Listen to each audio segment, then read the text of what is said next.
Have you ever felt just completely and utterly drained by a relationship, but you can't quite put your finger on why? Like you're constantly walking on eggshells around someone you really care about? Well, if that sounds familiar, you are absolutely in the right place. Welcome to today's Explainer. We are tackling the deeply exhausting dynamics of emotional blackmail, and more importantly, how you can reclaim your autonomy. Today, we're going to break down the exact tactics manipulators use and give you the actual playbook to stop them in their tracks. Let's get into it.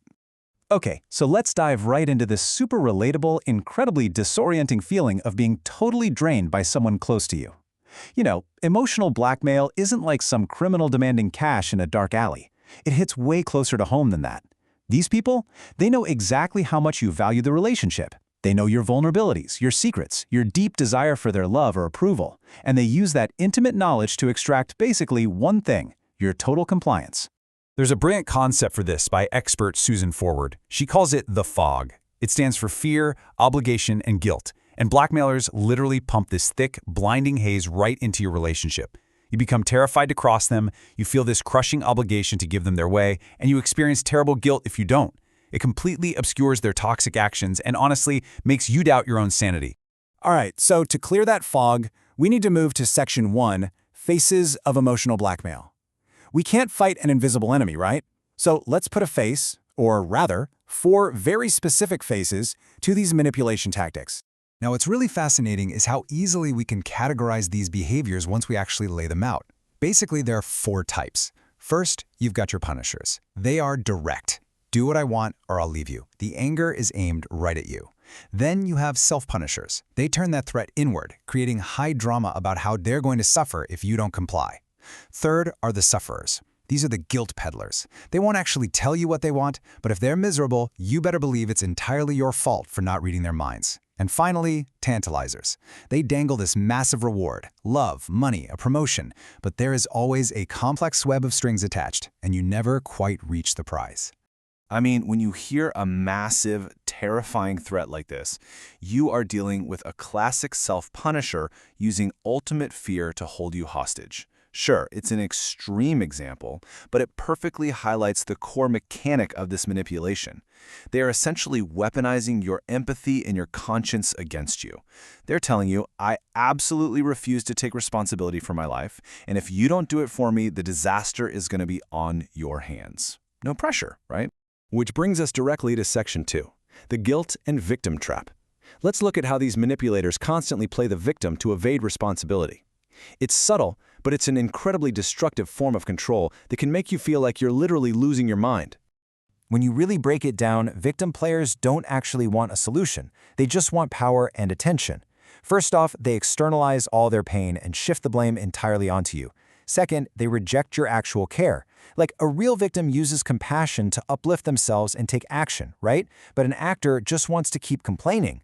And finally, they expect you to magically fix their pain, which is a fool's errand because their need for a narcissistic supply is just a bottomless pit. So here is the crucial takeaway. Giving into this manipulation out of some sense of compulsion or obligation does tremendous damage to both of you. Being nice just because you feel forced to isn't love. Actually, scratch that. It's a completely dysfunctional pattern. True love allows for boundaries. If you're constantly yielding just to keep the peace, you're actually feeding the toxic dynamic and sacrificing your own integrity in the process. We have to ask ourselves this really hard question to figure out if we're genuinely loving someone or just tangled up in their dysfunction. Are you staying connected with healthy boundaries, knowing exactly where you end and they begin? Or are you totally enmeshed, losing your own sense of self-regulation just to constantly manage their anxiety and their manufactured crises? Now comes the real plot twist of this explainer in Section 3, the over-functioning illusion. We're going to pivot from looking at their bad behavior and start examining our enabling habits. Because here's the secret. Emotional blackmail is a transaction. It literally takes 2 to tango. The harsh reality is that as a transaction, overfunctioners provide the exact fuel the manipulator needs. If you find yourself doing 150 to almost 200% of the work in a relationship, you're an overfunctioner. We operate under this naive fantasy that if we just work harder, love more, or be a bit more perfect, we can finally fix the other person. But all we're really doing is providing a buffer that protects the underfunctioner from ever facing reality. We have got to stop doing things for others that they can do themselves. Seriously, whenever you step up to do way more than your fair share, you are literally robbing the other person of their opportunity to mature. You are infantilizing them. When we take on the consequences for life lessons that they desperately need to experience themselves, we think we're helping. But in reality, we're buying into their learned helplessness and profoundly hurting their long-term growth. So, it's time for an escape plan. Section 4. Setting ironclad boundaries. Let's look at exactly how to construct a fortress around your well-being and stop this toxic dance once and for all. Think of this as your tactical survival guide. By executing these 3 steps, you shut off their access to your emotions, which completely strips them of their primary source of power. Step 1. Stay emotionally neutral. If they can't see that their tactics are making you feel guilty or afraid, they'll eventually stop using them. Step 2. Draw a firm line in the sand and clearly state what you will do if they cross it. And Step 3. When all else fails, a silent exit is the best exit. Take responsibility for your own boundaries and just simply walk away. Now let's talk about one of the absolute most maddening tactics you will ever face: the silent treatment. Let's treat this like a specific case study and establish a very clear baseline of what to do and what definitely not to do. Silent punishers use their withdrawal to create massive tension, basically forcing you to chase them around and figure out what you did wrong. Rule number 1. Do not plead. When you beg them to tell you what's wrong, you are willingly paying into their extortion. Don't plead.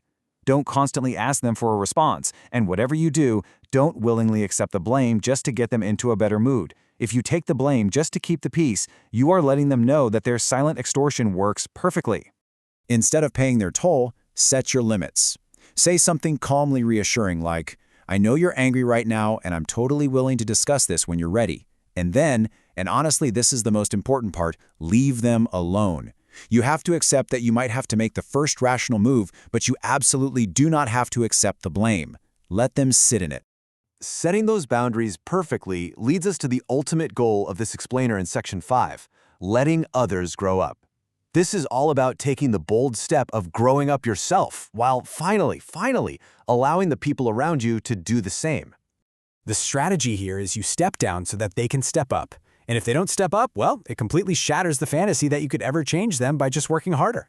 So stop being the messenger in these triangles where you act as a go-between for 2 other adults. Stop defending yourself to people who are fully committed to misunderstanding you. Honestly, your defensiveness only fills up the relationship space and lets them off the hook from having to look at themselves. Just step back. Let them face the music. Let them face the natural consequences of their own actions. This is a harsh truth, but letting someone experience their own life lessons is actually the most loving gift you can give them. Stop being the ultimate fixer. Stop calling your overfunctioning a love. If the universe is trying to teach them a lesson, you need to get out of the way. As the old, slightly blunt saying perfectly captures it, get off the cross, we need the wood.